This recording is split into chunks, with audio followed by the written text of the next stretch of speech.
నమస్తే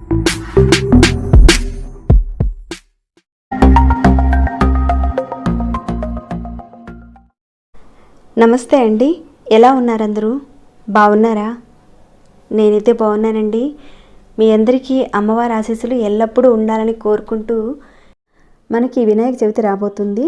ఈ వినాయక చవితి రోజున అత్యంత శక్తివంతమైన పరిహారాన్ని తెలుసుకోబోతున్నాం. ఈ పరిహారానికంటే కూడా వినాయక చవితి రోజున చేసుకునే ఒక 2-3 పరిహారాల గురించి కూడా నేను చెప్పడం జరిగింది. మీకు కుదిరితే కనుక ఆ పరిహారాలు తప్పకుండా ప్రయత్నించండి. ఒకవేళ ఈ వినాయక చవితి రోజున కుదరని వాళ్ళు, ఆ పరిహారాలను చేసుకోవడం కుదరని వాళ్ళు ఇప్పుడు చెప్పుకునే ఈ పరిహారమైనా సరే చేసుకోండి. చాలా మంచి పరిహారం. ఒకవేళ అన్నీ చేయగలుగుతాము అంటే కనుక ఇంతకుముందు చెప్పిన పరిహారాలు, ఇప్పుడు చెప్పే పరిహారాలన్నింటినీ కూడా చేసుకోగలుగుతామంటే కనుక అన్నీ చేసుకోవచ్చండి. చాలా చాలా మంచి పరిహారాలు. ఆ పరిహారాలకు సంబంధించిన లింక్స్ నేను డిస్క్రిప్షన్ బాక్స్లో పెడతాను, ఒకసారి మీరు చెక్ చేయండి. ఈ పరిహారాన్ని మీరు చేయడం వల్ల అన్ని కార్యాలలోనూ మీకు సిద్ధి అనేది లభిస్తుంది. నిజమేనా అని మీకు అనిపించవచ్చు, కానీ ఈ పరిహారం చాలా శక్తివంతమైన పరిహారం, ఖర్చు లేని పరిహారం. డబ్బు కావాలని కోరుకునే వారికి డబ్బు వస్తుంది, ధనం కావాలని కోరుకునే వారికి డబ్బు వస్తుంది, అలానే బుద్ధి కావాలి అనుకునే వారికి బుద్ధి వస్తుంది. మన మనస్సు, శరీరము, ఆలోచన విధానము అన్నీ కూడా పాజిటివ్గా సక్రమంగా వస్తే అన్నీ కూడా బాగుంటాయి కదా. మనం ఏది కోరుకున్నా కానీ అన్నీ జరుగుతాయి. అవన్నీ కూడా జరిగేలా ఈ పరిహారం మనకు బాగా ఉపయోగపడుతుంది. ఏది కోరుకుంటే అది జరుగుతుంది. మరి ఎలా చేయాలి ఏంటనేది చెప్తానండి.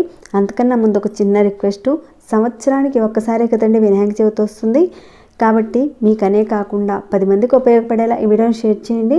వీడియోని చూసి వెళ్ళేవారు ఒక చిన్న లైక్ చేయడం మాత్రం మర్చిపోకండి. అలానే వీడియోని ఎండ్ వరకు చూడండి, అన్ని వివరాలు తెలుస్తాయి.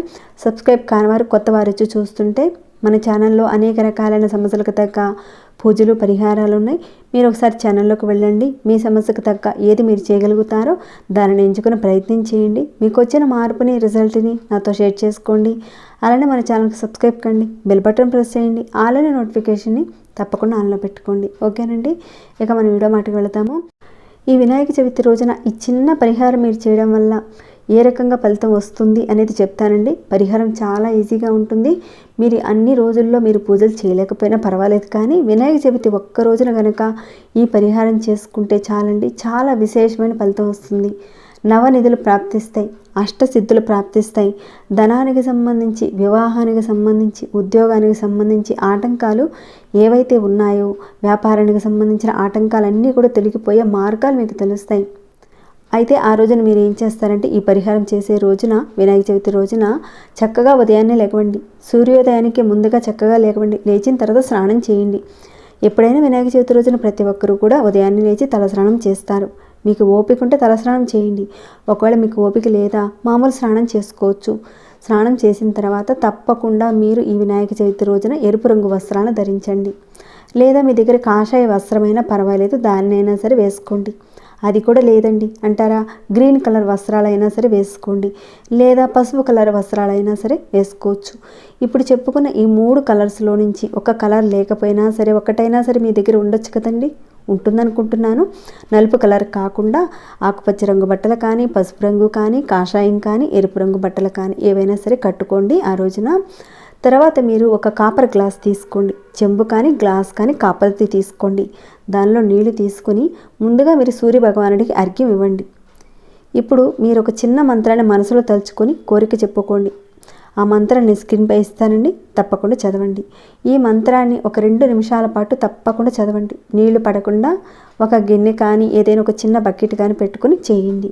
మీ ముఖం తూర్పు వైపుగా ఉండి చేయండి. ఆ రకంగా అయిన తర్వాత మీరు ఒక కొబ్బరికాయ తీసుకోండి. కొబ్బరికాయతో పాటు మీరు ఆ రోజు చేసిన కుడుములు, ఉండ్రాళ్ళు ఏవైతే మీ దగ్గర ఉంటాయో వాటన్నిటిని కూడా తీసుకోండి. లెక్క అనేది ఏం లేదండి, ఎన్ని ఉంటే అని తీసుకోండి. మీరు ఏవి తీసుకోగలుగుతారో వాటిని తీసుకోండి. వాటిల్లోంచి కొన్ని తీసుకొని మీకు దగ్గరలో వినాయకుడి గుడి దగ్గరికి వెళ్ళి స్వామివారికి వాటిని ప్రసాదంగా సమర్పించండి. ఒకవేళ ఆ రోజున మీరు కుడుములు, ఉండ్రాళ్ళు, స్వామివారికి ఇష్టమైన ప్రసాదాలు చేయలేని పరిస్థితుల్లో ఉన్నారు మీరు, అప్పుడు మీరు సాయంత్రం సమయంలో మీకు దగ్గరలో స్వీట్ షాప్స్ ఉంటే కనుక అక్కడికి వెళ్ళి కుడుములు అమ్ముతారండి, కుడుములు, ఉండ్రాళ్ళు ఇలాంటివి అమ్ముతారు. అక్కడికి వెళ్ళి ఒకసారి మీరు విచారించండి, తీసుకోండి. ఒకవేళ చేయలేని పరిస్థితి ఉంటేనే ఆ రకంగా చేయండి. సాయంత్రం మనకు అమ్ముతూ ఉంటారు కదా, వాటిని కొంచెం తీసుకొని స్వామివారి ఆలయానికి తీసుకువెళ్ళి స్వామివారికి సమర్పించండి. ఆ రకంగా సమర్పించిన తర్వాత మీకు వీలైతే కనుక గరిక గడ్డి దుర్వ అంటారు కదా, వాటిని కూడా తీసుకువెళ్ళండి. ఒకవేళ దుర్వ లేదండి మా దగ్గర మాకు అవైలబుల్గా లేదు ఆ రోజున అంటే గులాబీ పూలు కానీ లేదంటే ఎర్రటి పూలు ఎర్రమందారం పూలు ఉంటాయి కదండి, వాటిని కానీ తీసుకువెళ్ళండి. గుడిలో సమర్పించండి. సమర్పించి స్వామివారికి మీ మనసులో ఉన్న కోరిక చెప్పుకోండి. అలా వెళ్ళిన తర్వాత వెంటనే మీరు తిరిగి వచ్చేయకుండా మీరు అక్కడ ఒక 10 నిమిషాల పాటు కూర్చొని మీ మనసులో తప్పకుండా ఈ మంత్రాన్ని చదువుకోండి. స్క్రీన్పై ఇస్తానండి, ఈ మంత్రాన్ని కూడా చూడండి. ఒకవేళ మీకు అష్టోత్తరం వచ్చిందా, చక్కగా అష్టోత్తరం అయినా సరే చక్కగా కళ్ళు మూసుకొని ధ్యానంగా పఠించండి అక్కడ.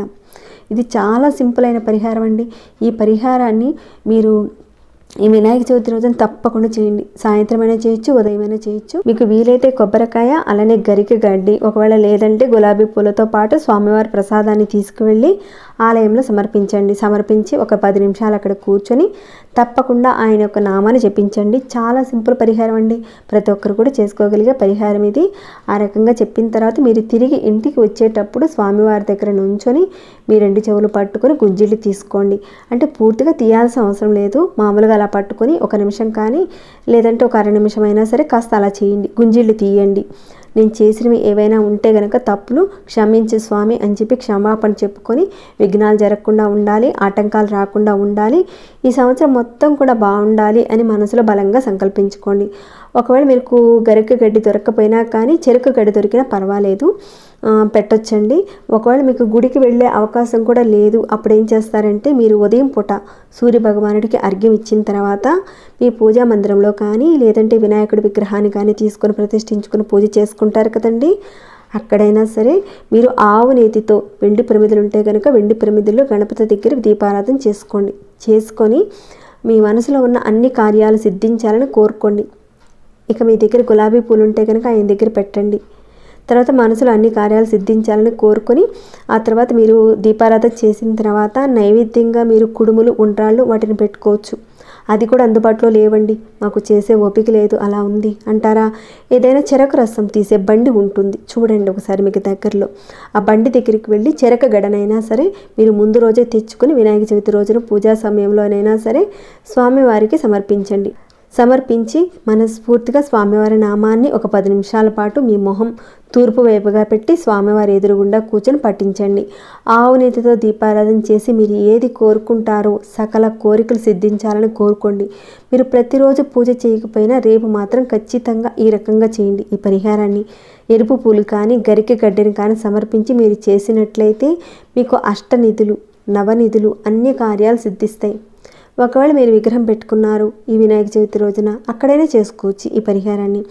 అలానే ఈ నవరాత్రుల సమయంలో ప్రతిరోజు మీరు ఉదయము సాయంత్రము ఆవు నేతితో ఆ వినాయకుడి ముందు చక్కగా దీపారాధన చేసి మీ మనసులో ఉన్న పనులు పూర్తి కావటం లేదని ఏదైతే మీరు బాధపడుతున్నారో వాటినన్నింటినీ గురించి కూడా మీరు కోరుకోండి. ఆ పనులు పూర్తయ్యే అవకాశాలు ఉంటాయి, పూర్తయ్యే మార్గాలు మీకు తెలుస్తాయి, ఆరోగ్యం బాగుంటుంది, చక్కగా అదృష్టం కలిసి వస్తుంది, ఇంకా మన జ్ఞాపక శక్తి కూడా బాగా పెరుగుతుంది.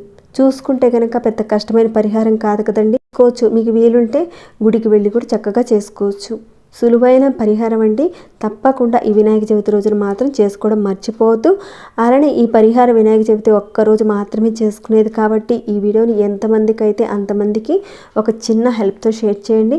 అలానే లైక్ చేయకుండా ఇంకా ఉంటే కనుక వెళ్ళే ముందు ఒక చిన్న లైక్ చేసి వెళ్ళండి. ఇక ఈ వీడియోని ఇంతటితో ముగిస్తున్నాను.